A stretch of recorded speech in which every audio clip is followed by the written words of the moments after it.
Iran ने Israel पर हमला कर दिया। आखिर में क्या कारण है जिसके लिए ईरान ने इजराइल पर अटैक कर दिया? तो चलिए, एक साल पीछे 8 अक्टूबर 2024 को ईरान ने इजराइल पर 180 से ज्यादा बैलिस्टिक मिसाइल्स छोड़ी।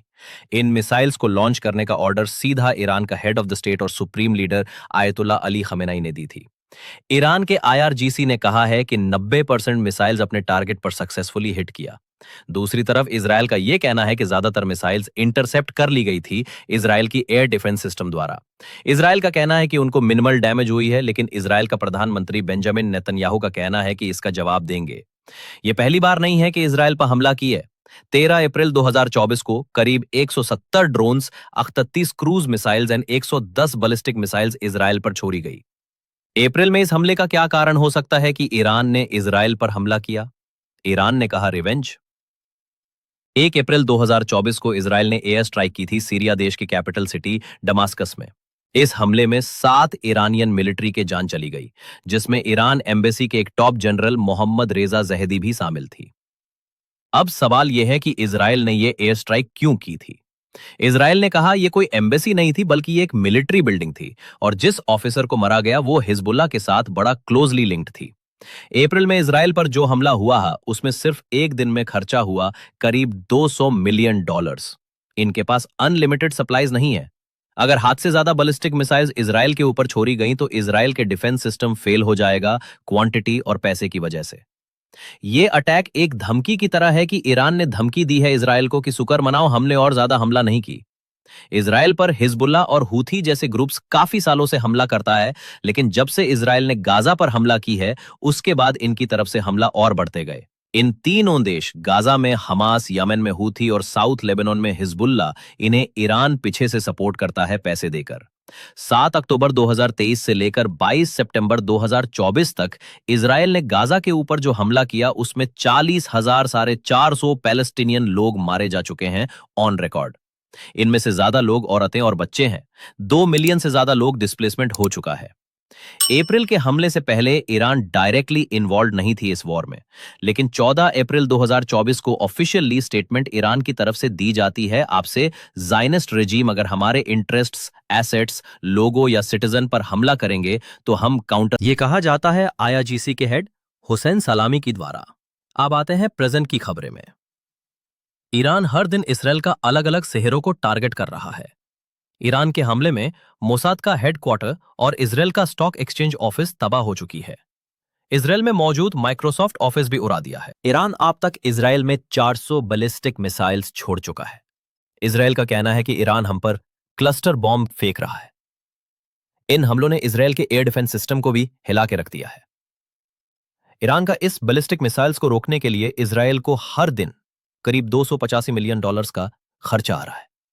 अगर ईरान ऐसे ही हमला करता रहा तो इसराइल का एयर डिफेंस सिस्टम इसे सिर्फ 10 दिन ही रोक पाएगा, क्योंकि ईरान के पास ऐसी 2000 बैलिस्टिक मिसाइल्स और है। ईरान के इस हमले इसराइल पर भारी पड़ रहा है। इसराइल ने तेहरान के पूरी स्पेस को कब्जा कर लिया है और तेहरान के अलग अलग जगह में हमला कर रहा है। इसराइल ने ईरान के नातंज, इस्फहान और अराक न्यूक्लियर प्लांट पर हमला किया है। साथ ही ईरान के वाटर रिसर्च सेंटर पे भी हमला कर दिया है। इसराइल के इस हमले में अब तक 630 ईरानियन अपने जान गंवा चुके हैं और बहुत लोग घायल हैं। अब इस सरी लड़ाई के बीच दुनिया की नजरें अमेरिका पर टिकी हुई है।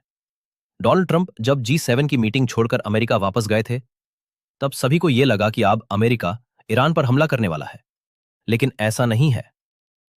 अमेरिका अब यह कह रहा है कि उससे इस लड़ाई में शामिल होना है कि नहीं। इसके लिए उससे अभी भी 2 हफ्ते और टाइम चाहिए। पर्दे के पीछे अमेरिका इजराइल को सपोर्ट कर रहा है, यह सबको पता है, लेकिन अभी वो खुल के इस लड़ाई में जा नहीं रहे।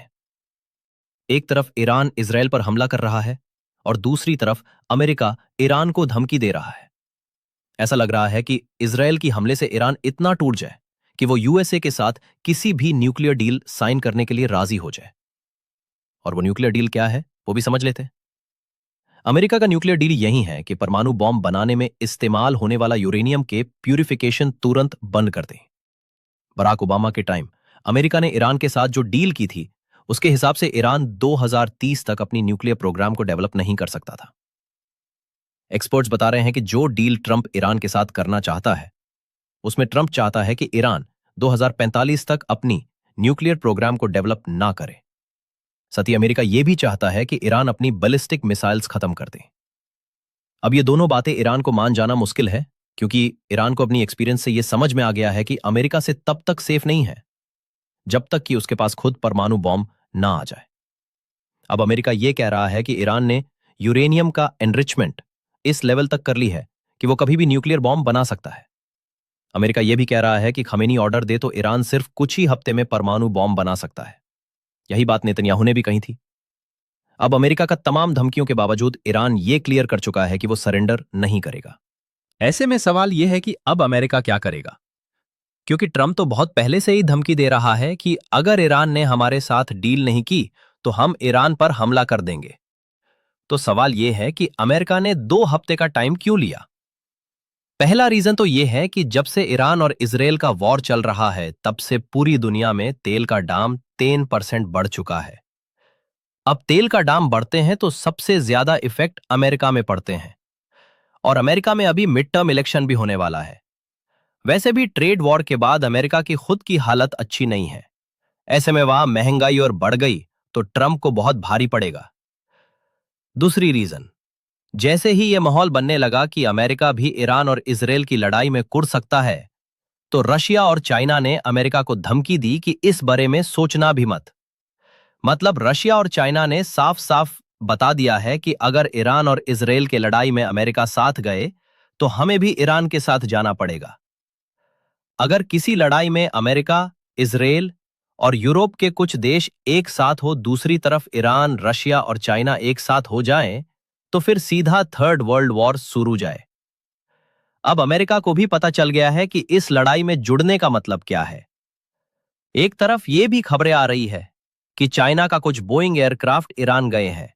आखिर में ये विमान क्यों गए हैं? इनमें कोई हथियार है? अगर है तो ये किस तरह की हथियार है? इन बातों ने अमेरिका को भी परेशान कर रहा है। अब सवाल यह आता है कि ईरान और इजराइल का यह वॉर खत्म कैसे होगा?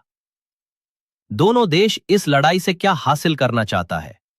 तो देखिए, इजराइल ने तो साफ साफ कह दिया है कि वो किसी कीमत पर ईरान को न्यूक्लियर बॉम्ब बनाने नहीं देगा। और दूसरी बात, वो हर हाल में खामनेई को मारना चाहता है। अब खामनेई को मारना इतना आसान तो नहीं है।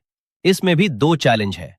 पहला चैलेंज तो यह है कि वो छुपे कहां है, और दूसरी चैलेंज, अगर यह पता भी लग जाए कि वो किसी अंडरग्राउंड लोकेशन में छुपा है, तब भी इजराइल उसे तब तक मार नहीं सकता जब तक अमेरिका उससे सपोर्ट ना करे, क्योंकि अमेरिका के पास ही ऐसे बॉम्ब्स है जो अगर खमेनी धरती के नीचे 20 मंजिला इमारत में भी छुपा हो तो वो बॉम्ब वहां पहुंचकर उसे मर सकता है। लेकिन अमेरिका तो अभी इस वॉर में शामिल ही नहीं हो रहे हैं। दूसरी बात, रशिया ने क्लियरली बोल दिया है कि कोई ये सोचना भी मत कि वो खमेनी को मर देगा, क्योंकि अगर ऐसा हुआ तो बहुत बड़ी गलती होगी। खुद अमेरिका के एक्सपर्ट्स ने यह कहा है कि अगर इजराइल और अमेरिका मिलकर खमेनी को मर दिया तो समस्या और बढ़ जाएगी। तो फिर बात वहीं पर आ जाती है कि यह लड़ाई रोकेगी कैसे, क्योंकि इजराइल ने अगर ईरान पर हमला ना करता तो शायद ईरान ऐसे किसी डील पर साइन करने के लिए राजी हो जाता कि चलो ठीक है, हम न्यूक्लियर बॉम्ब नहीं बनाएंगे, हमसे बन हटा दो। अब जब इजराइल ने ईरान पर इतना बड़ा अटैक किया है तो ईरान का यह पक्का हो गया है कि अपने जान बचानी है तो न्यूक्लियर बॉम्ब बनाना ही पड़ेगा, वरना ये लोग कभी भी हम पर अटैक कर सकते हैं। और दूसरी तरफ इजराइल को लगता है कि जो ईरान आज होती, हिजबुल्ला और हमास के जारिये लगातार उस पर अटैक करवा रहे हैं, अगर ईरान के पास न्यूक्लियर बॉम्ब आ गया तो फिर इजराइल का जीना हराम हो जाएगा। कुल मिलाकर सारी बातें दोनों देश की सर्वाइवर पर आ गई है। मतलब ईरान को लगता है कि अगर हमें बचना है तो न्यूक्लियर बॉम्ब बनाना ही पड़ेगा, और इजराइल को लग रहा है कि अगर ईरान ने न्यूक्लियर बॉम्ब बना लिया तो शायद इजराइल ना बचे। तो एक तरफ से दोनों देश अपनी सर्वाइवल के लिए लड़ाई कर रहे हैं। एंड में जाने से पहले यह कमेंट करके बताइए कि क्या लगता है ये लड़ाई कौन जीतेगा और कौन हारेगा। थैंक यू दोस्तों, फिर मिलते हैं अगली वीडियो में। तब तक अपना ख्याल रखना।